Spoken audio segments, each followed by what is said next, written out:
Hello everyone and welcome to SuttonsDaze. Today we're going to be sharing with you our bean and bacon soup. I think that you guys are really going to enjoy this. I know we do, and I'm going to show you how we make it. Because I don't have access to fresh vegetables right now, we are considering this lockdown for us. We're staying in the house, so we're going to be using our Thrive Life products a lot more. We've got the carrots and the chopped onions that we're going to be using. And you have 2 cans of diced tomatoes. You can substitute this any way that you want, you know, stewed tomatoes or tomato juice, however you want. But we're going to be using 2 15-ounce cans, roughly, of diced tomatoes. These ones happen to have basil, garlic, and oregano in them. I like that. About a pound of bacon. You want it very, very crisp. And 2 pounds of beans. Use whatever beans you want. These happen to be navy beans, so that's what we are using. I cook these up in the Instant Pot just for time's sake. Very convenient, very easy, highly recommended. Otherwise, soak these overnight and then rinse them off and cook them for about an hour on your stovetop before you start canning up the soup altogether, okay? So let me get going. We're going to chop up the bacon and start putting stuff in the pot. The recipe that I put in the description box below will be for fresh veggies, not for the freeze-dried, but I will walk you through what I'm putting in as far as the freeze-dried or dehydrated. So the Thrive Life carrots are actually dehydrated, and I don't know if you can see them in there. Sure, let's do this. So this is what they look like before they get refreshed, okay? So I'm going to put in 1 cup of dehydrated carrots. I have learned through trial and error that these are sweeter than fresh carrots by a lot. So you want to be careful how much of them you add to certain things because they can be rather overpowering. Now you also want the equivalent of a large onion. So for that, I'm going to put in, figure 3/4 of a cup of the Thrive diced onions, okay? So that's the freeze-dried stuff. Next, we're going to add in our 2 cans of stewed tomatoes. I don't know if I told you, 6 quarts of water in your pot. So you're going to need a good-sized pot for this. So the 2 cans of diced tomatoes, there we go. And next we're going to add the bacon. The bacon I had pre-cooked in the fridge because I cooked up a bunch of it ahead of time for us for easy grab-and-go kind of sandwiches or meals, that kind of thing. But what I did then is I took about a pound of it out and I put it in the microwave to make it really, really crisp. It's important that it be very crisp, very brittle, kind of like breaking glass, you know. You want it to be crisp. And then chop it up as fine as you want. In soups and things like that, I find it's better for it to be small because otherwise you end up with kind of a soggy meat in there as far as bacon goes. So now we're going to add the bacon. I am going to let this heat up and kind of marry those flavors together.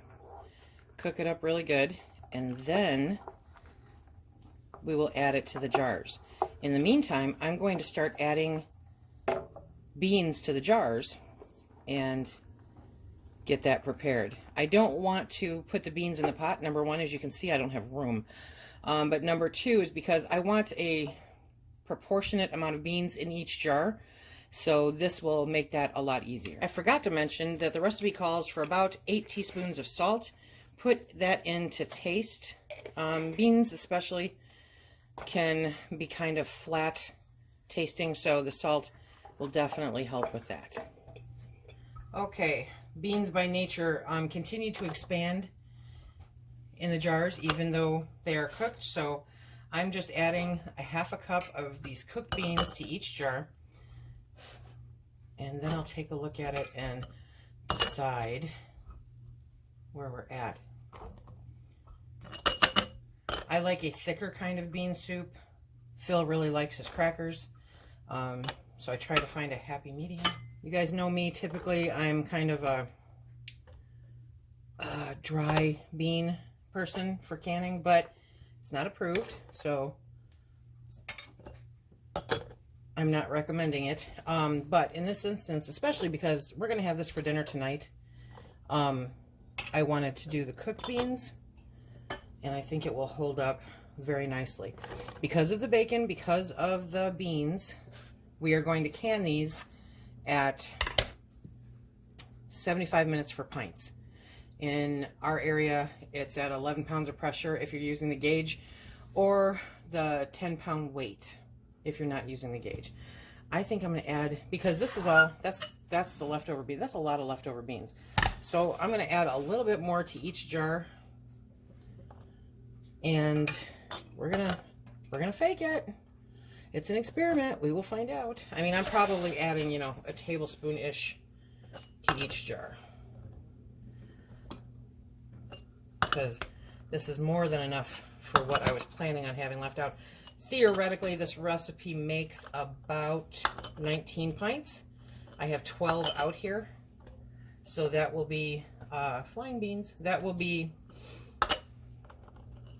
enough for Phil and I for dinner, and then have a little bit left over for lunch tomorrow. So it all works out well. I think I got them all. I think I did. Okay, so now this is the amount of beans that I have left over. So use quite a few of them, okay?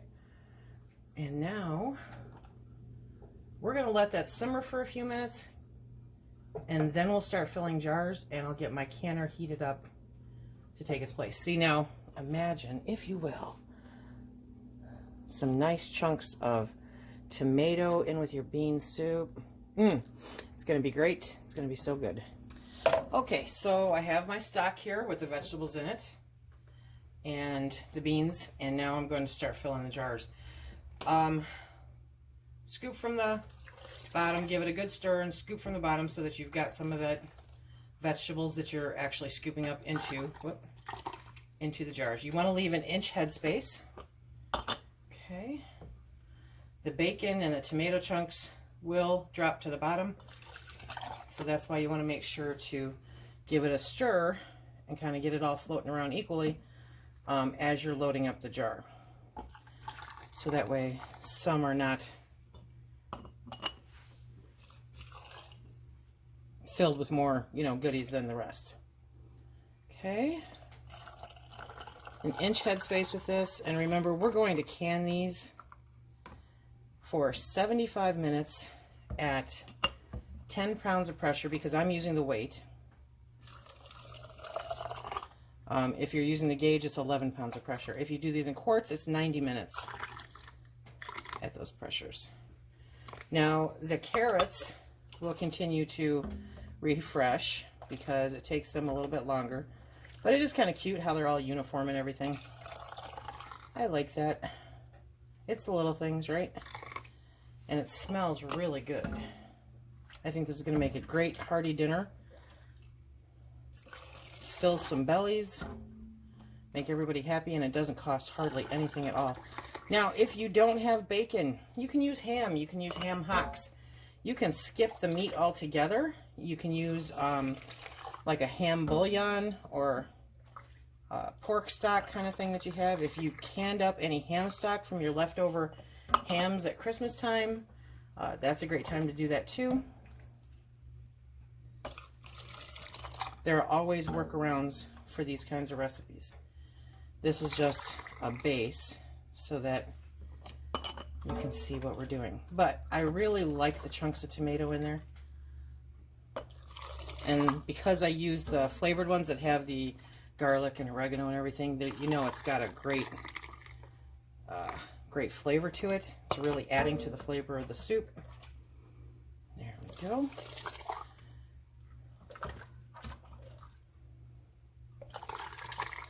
Okay.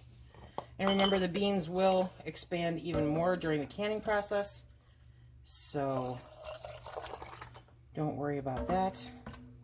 But if you want it to be thicker, by all means increase. You can add celery to this. You can add more tomatoes to this. For every can of tomatoes, take out the equal amount of water from the broth. Okay. There we go. Okay. Now we're going to wipe the rims.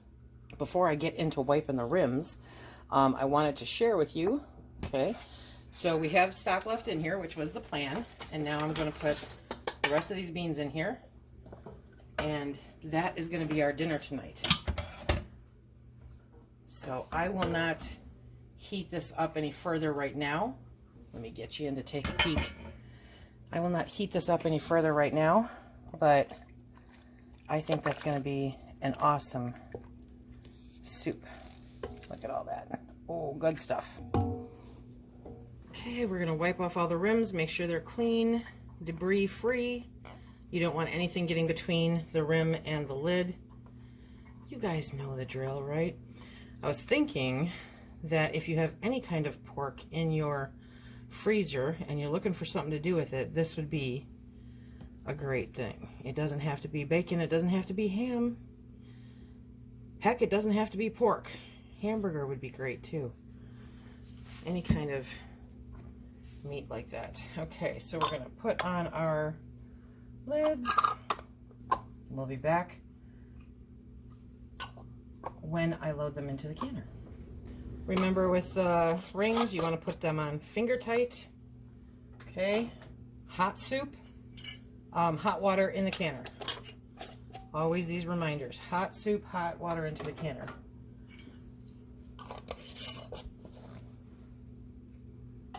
Okay, because we've had people ask, I'm going to show you. I put 3 inches of water in here, and by putting the jars in, the water has obviously risen, okay? And by putting this one in here, we are right up to the 1 inch mark.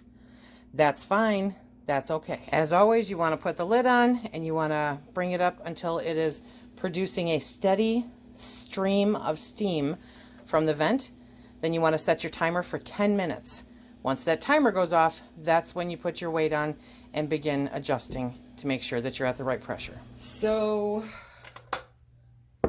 we're just now opening the pressure canner, and remember, if you're a new canner, you always want to remember to open the lid away from you because there's a lot of steam in there. Okay, I'm going to start pulling these out, and these look good. These look good. See, it's not going to be it's not too much liquid, at least for these ones so far. And as they cool down, the beans will continue to swell a little bit, so we're good. Okay, I'm happy. These look good, and it smells good. I'm looking forward to dinner tonight. I'll be sure to include a picture of what it looks like in the bowl with our dinner. Now, I wasn't thinking, and I got everything set up with my small 16-quart Presto, so that only holds 9 jars. So that left me 3, and what I'm going to do is heat up dinner for Phil and I, and then whatever's left, I will end up using, filling more jars with, you know what I mean? And then the last of those will go into the canner, and we'll have all those canned. So this is our bacon and beans soup. Something comforting, something healthy, something warm and good during these troubling times. Whoop, and that's the sound we were waiting for. Okay, so remember, if you like what we do here, please hit that like, subscribe, and share. Check us out on Instagram and Facebook. And until the next time, everybody, please, please be safe.